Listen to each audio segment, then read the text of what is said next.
Number one, on October 23rd, 1985, my brothers and I decided we were going to drive through the night and see AC/DC in concert. My parents were concerned about us, so they wanted to drive us. That night, they went to the temple, and we went across the street to the Salt Palace and saw AC/DC live in concert. After the night was over, AC/DC came out on their encore, and I could hear Hell's Bells playing. It was an awesome night. Oh, how I miss the low self-esteem and the mullet.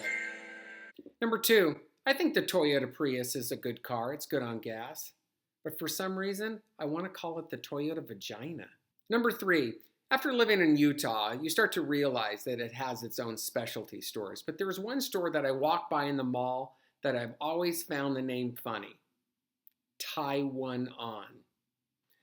Number four, I don't really like the kiosk in the mall. I find them somewhat as aggressive as people at a carnival trying to get you to pop balloons for a stuffed animal, but instead they're trying to sell you some weight loss green tea thing or a cell phone cover.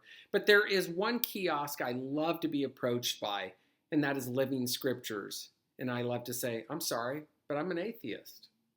Number five, I find it somewhat humorous when I see people with tattoos with a chapter and verse of a scripture.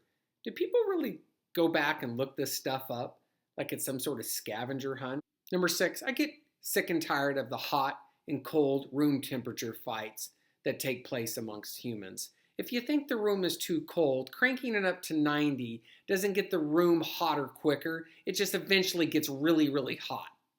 Number seven, I'm okay with people that have their complaints about the government and Obama specifically, but you just can't blame everything on Obama. I had an older woman that was talking to me about an upgrade that we had in software for my work, and she said, "Is Obama making you guys do that?"